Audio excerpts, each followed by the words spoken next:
behalf of the mayor of our city, Dwight C. Jones, citizens of this great city of Richmond, and fellow employees and friends, welcome to this historic groundbreaking ceremony for the Maggie L. Walker Monument.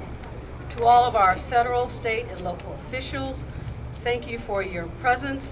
Thank you for your support. To the Maggie L. Walker family, I know the great-grandson, Dr. Johnny Mickens, is here today. Thank you. The Maggie L. Walker Alumni Society is here. Thank you. There are so many community advocates. Thank you for all you've done over the years, your tireless support. Our Public Art Commission, the Site Selection Team, our Planning Commission. Because of your commitment, this project can be celebrated. Let's give everybody a round of applause.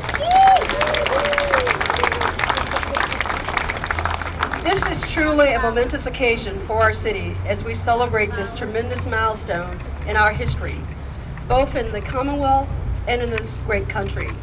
We all know the story of Maggie L. Walker as a successful businesswoman, the first Black woman to charter a bank, a civic leader, a publisher, and a philanthropist. Her story reflects the promise of America, a story we cannot forget. At this time, the mayor of our dynamic city and the man that shepherded into reality the vision to commemorate the contribution of Maggie Lena Walker will come forward and share a few remarks. In addition, he will introduce His Excellency, the Governor of the Commonwealth of Virginia. At this time, Mayor Dwight C. Jones. Well, thank you, Selena, and good afternoon, everyone. You can do better than that. This is a great day. Good afternoon. This is a day to celebrate.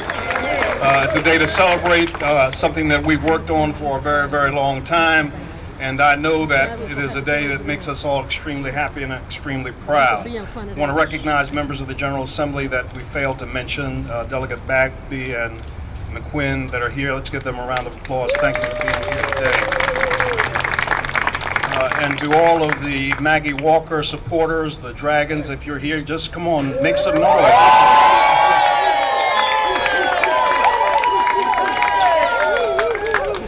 Okay, you'll be on the news tonight.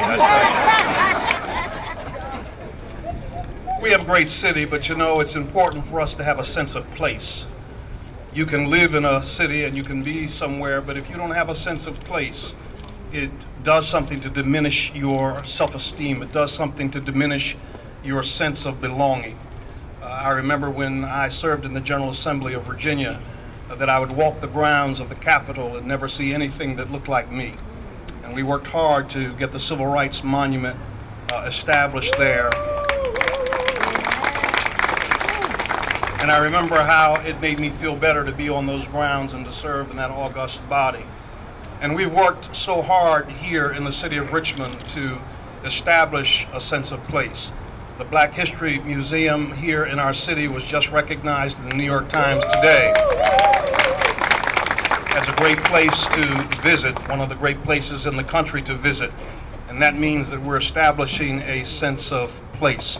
Delegate McQuinn and all of us are working to make sure that we get the Emancipation statue built, and that's going to give us a great sense of space. But today, it's important for us to honor this wonderful history that today comes alive.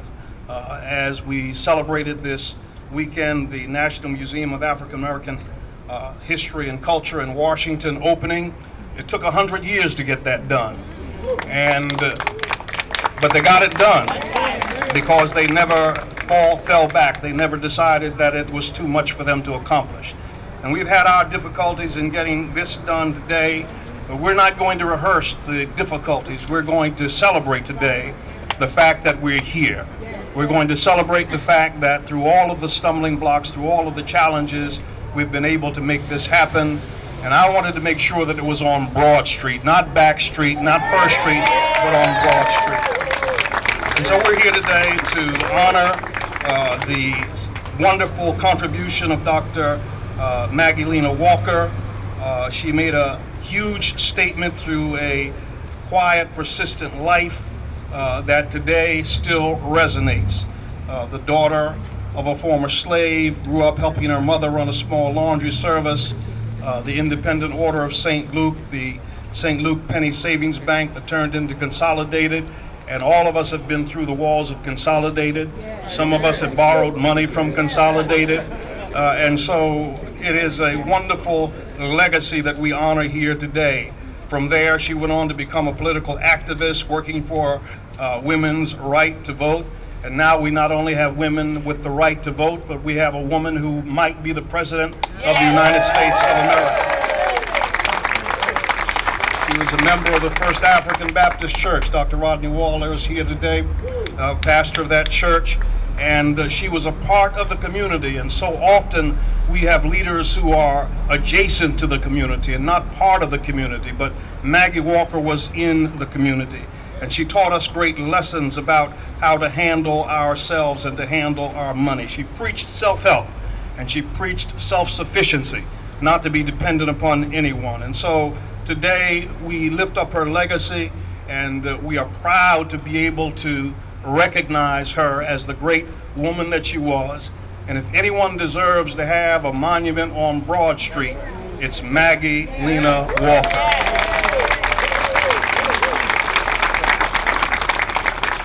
I want to thank all of the people who helped make this possible. There are too many to name individually.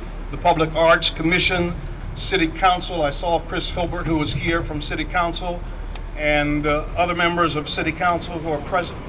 I'm sorry.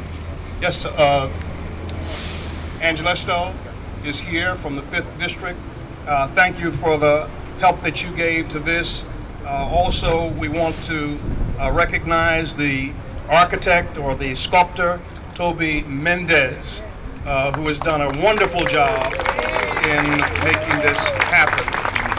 And there are so many people who deserve credit. There are so many people who work to get this done.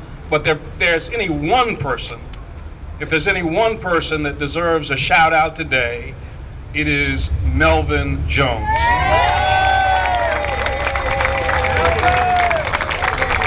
When I first became mayor, Melvin came in with his list of to-dos for me. And at the top of the list was this statue for Maggie Lena Walker, and he has never let it go. And he's the kind of guy, when he catches hold of you, he doesn't let you go. So Melvin, this is your day as well. Melvin Jones, let's thank God for him.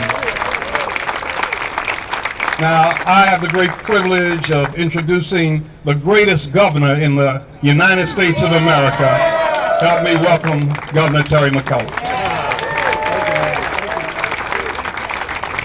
Thank you, everybody. What an honor to be with you today. I want to thank you, Mayor Jones, and the whole team who are responsible for today. I mean, just think, just last week we opened the new National African American Museum up in Washington, which I don't know if you've had a chance to see it. It truly is extraordinary.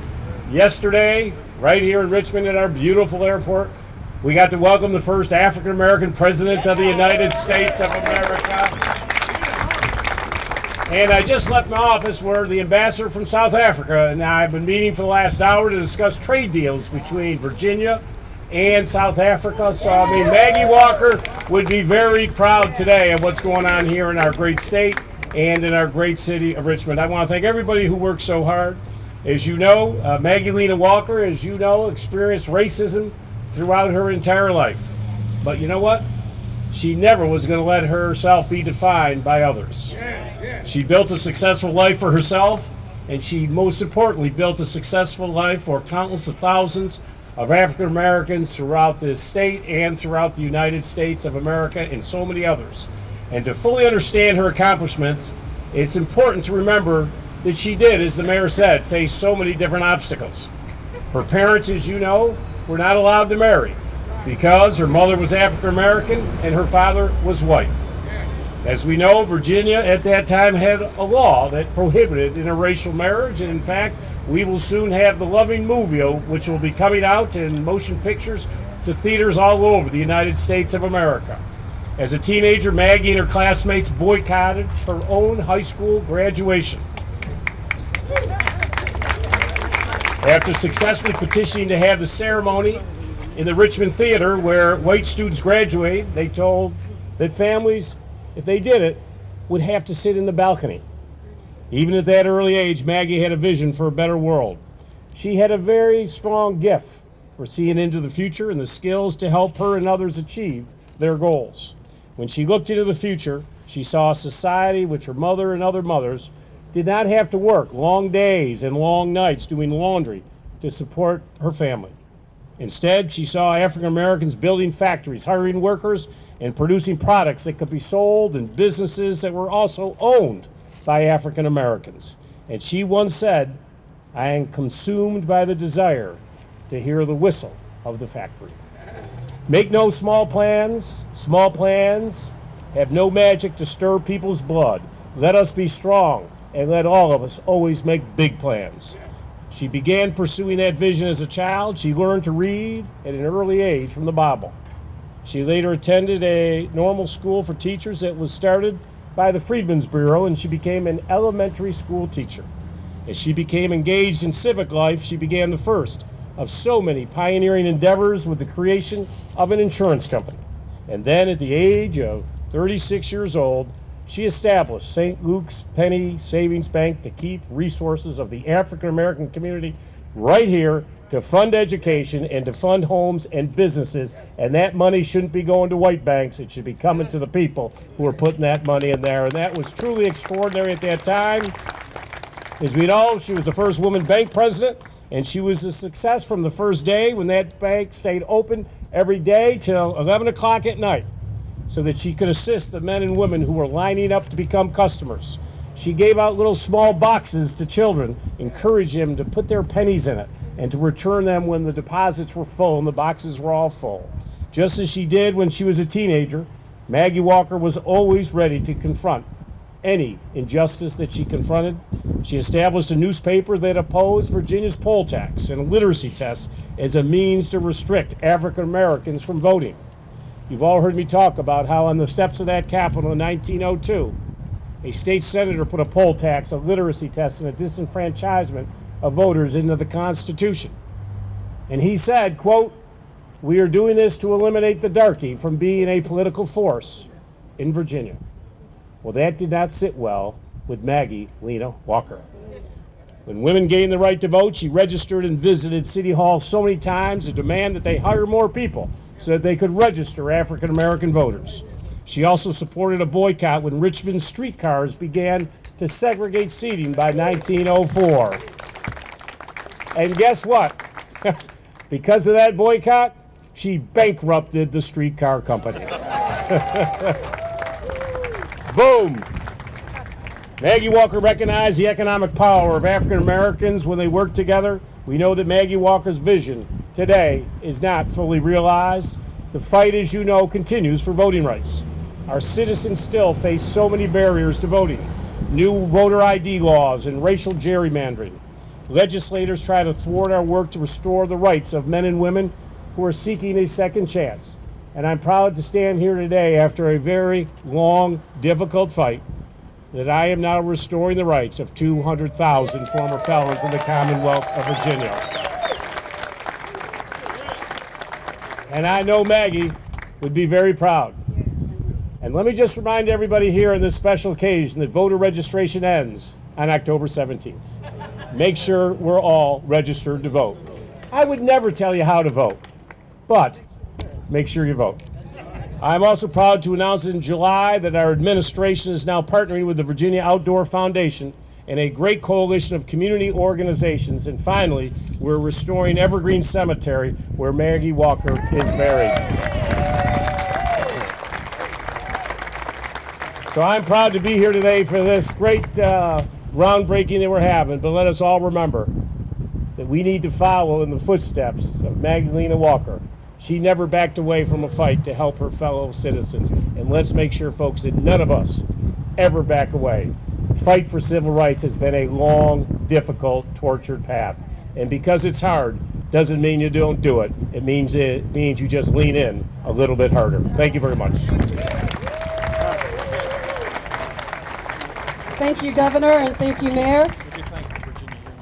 Absolutely, and thank you, Virginia Union, especially your band, and your president is here as well. Thank you. Before we move to break the ground, as the mayor indicated, there's been a advocate, a tenacious advocate, on behalf of the Maggie Walker Monument being constructed here in the city, and that is Melvin Jones. And he's going to come forth and bring some remarks. And after that, we will begin the ceremony of actually moving the dirt. Thank you. Mr. Jones.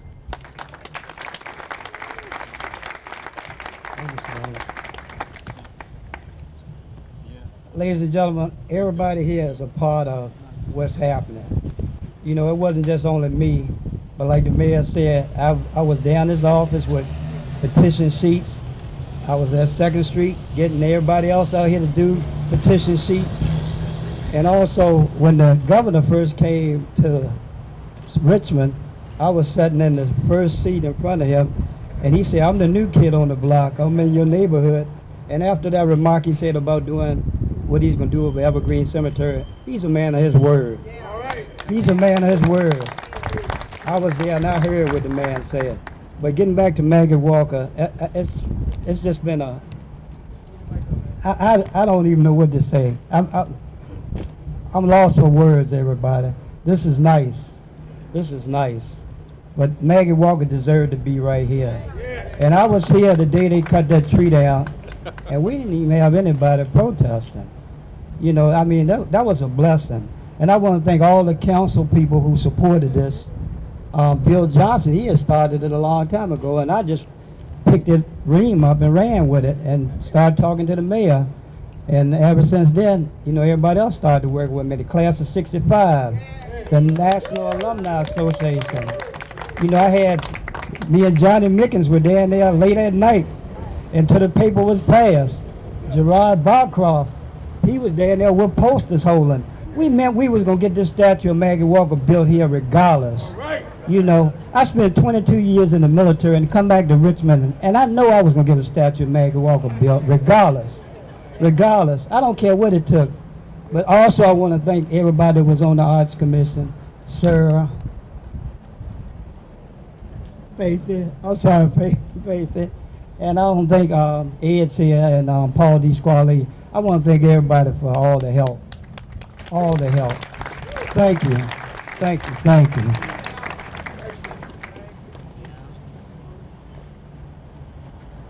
Thank you, Mr. Jones. And at this time now, we're going to move to the right, and we're going to break the ground.